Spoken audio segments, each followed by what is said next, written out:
8-9 जने को गिरफ्तार किए थे, बिना मतलब कुछ नहीं किए थे वो लोग, फिर भी उन लोगों को पकड़े थे और मर्डर करने वाला मिल गया है, ताकि उनको निर्दोष तो फिर भी बहुत मारे हैं, बहुत पैर में चढ़ चढ़ के कपड़ा निकाल के मारे हैं पुलिस वाले लोग।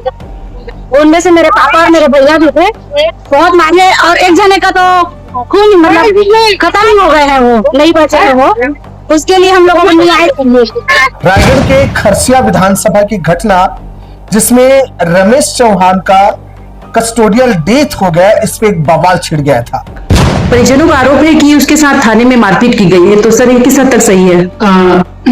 जिसका हम नाम ले रहे हैं वो व्यक्ति मृतक के साथ दारू पार्टी किया हुआ था। हमने उसको थाने बुलाया था, लेकिन थाने में वो पूरी तरह से नशे की स्थिति में आया था। हमने उसे तुरंत जो है हॉस्पिटलाइज कर दिया। चौहान पूरा परिवार, पूरा समाज बिल्कुल चक्का जाम कर दिया था, धरने पे बैठ गए थे और उनका मांग था कि कस्टोडियल डेथ हुई है। अभी एक पैर है, हाथ पैर है, कुछ नहीं चला थे ना, बातचीत कुछ नहीं करा थे। कौन बला रही से ना पुलिस वाला मन खरसिया पुलिस मन हाँ थाना बुला रही हाँ।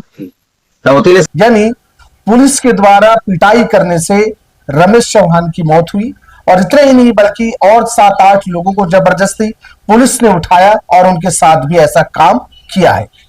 पुलिस वाले मारे हैं सर, राइट साइड हाथ पैर दोनों नहीं चला सर, बातचीत भी कर रहे थे और मन मोर कर कागज बने की तो सुपुर्द करा था लग के यहाँ कर इलाज पानी करवा दे और चाय पानी पिए थे, खाए पिए नहीं, उल्टी कर रहे थे। ये आरोप ग्रामीण और वहां के लोग लगा रहे हैं।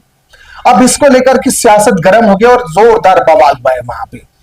उनका आरोप समझिएगा, वहां के लोगों का और तमाम जो जानकारी मिल रही है उनके अनुसार से रमेश चौहान को उठाया गया था पूछताछ के लिए, जबकि दूसरा पक्ष का यह कहना है कि जिसके जांच के लिए उसे उठाया गया था, अर्थात वहां एक अनिल चौहान की डेथ हो गई थी और उसके छानबीन के लिए रमेश चौहान को उठाया गया था। लेकिन यहीं पे सवाल उठता है कि भाई अनिल चौहान की मौत की गुत्थी तो सुझा ली गई थी, एक 20 साल का लड़का था, महज 3000 की बातें थी और उन्होंने उसका देहावसान कर दिया, तो फिर इसे क्यों उठाया गया? एक प्रश्न ये उठा है। अब इसे उठाया गया है तो जो परिवार वालों का आरोप है, लड़की के परिवार वालों का, उनका कहना है, उनकी पत्नी का कहना है, रमेश चौहान के बड़े भाई का कहना है, तमाम आप देखिए समझिएगा कि उनकी मृत्यु का कारण कौन है, तो पुलिस वाले साफ चक्का जाम कर दिए थे, धरने पे बैठे थे और उनकी मांग थी आर्थिक सुरक्षा, सरकारी नौकरी और जो आरोपी है उन पर कठोर कार्यवाही हो।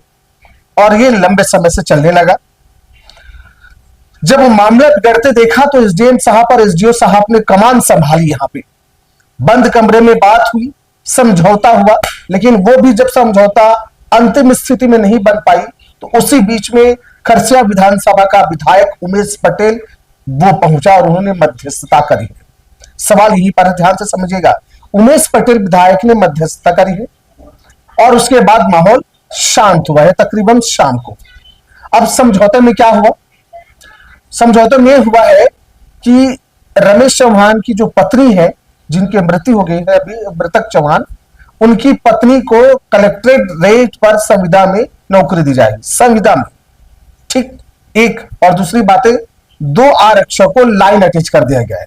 अब सोचिए जरा, एक गरीब आदमी की जान चली गई, साथ ही साथ और 7-8 ग्रामीणों को उठाया गया, पूछताछ करेगा और उनके साथ भी मारपीट करेगा, ऐसा आरोप लगा रहे हैं।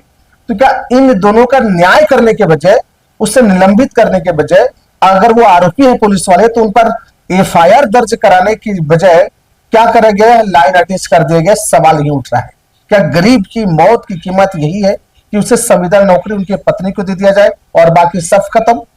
क्या उसे न्याय की कसौटी में नहीं कसना होगा? क्या होगा? अलग बात है कि जांच होगी कह रहे हैं, पर कितना होगा? तो वर्तमान में दोनों आरक्षकों को लाइन अटैच, एफआईआर नहीं हुई है, जांच होगी कह रहे हैं और उनकी मृतक की पत्नी को संविदा में कलेक्टर दर पे नौकरी दी जाएगी। अब बताइए जरा, माने ये है एक गरीब की मौत की कीमत या उसकी मूल्य वैल्यू। साहब, जो रिपोर्ट आई है ना, रमेश चौहान को कहते हैं पूछताछ के नाम पे लिया गया और उसके बाद उनके बड़े भाई को फोन करके उन्हें वापस कर दिया गया और कहा गया कि इनकी इलाज कराइए। इलाज कराने की जब डीकेएस हॉस्पिटल रायपुर पहुंचा तो उनकी मृत्यु हो गई, और मृत्यु होने का कारण जो रिपोर्ट में आया वो ब्रेन हेमरेज है। जो डॉक्टर है, जो जानकार है मेडिकल को, उनका कहना है कि ब्रेन हेमरेज का कारण जो है ना, एक ये होता है, मतलब अब सरल भाषा में समझिएगा कि नस के अंदर फट जाना ब्रेन के अंदर में, और भारी रक्तपात होना, बहाव होना, उससे मृत्यु हो गई है। इसका कई कारण हो सकता है। एक पहलू ये कि भारी चोट सर पे आना, दूसरा बीपी और ज्यादा तनाव, टेंशन हो सकता है।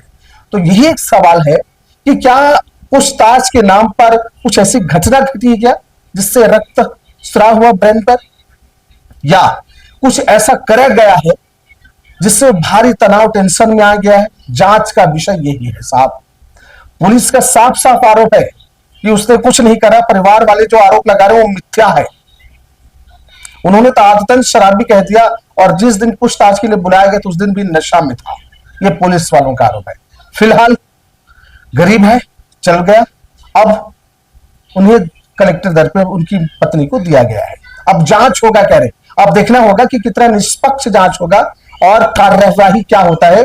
खैर, पोस्टमार्टम की और गहरा विस्तृत रिपोर्ट आना बाकी है।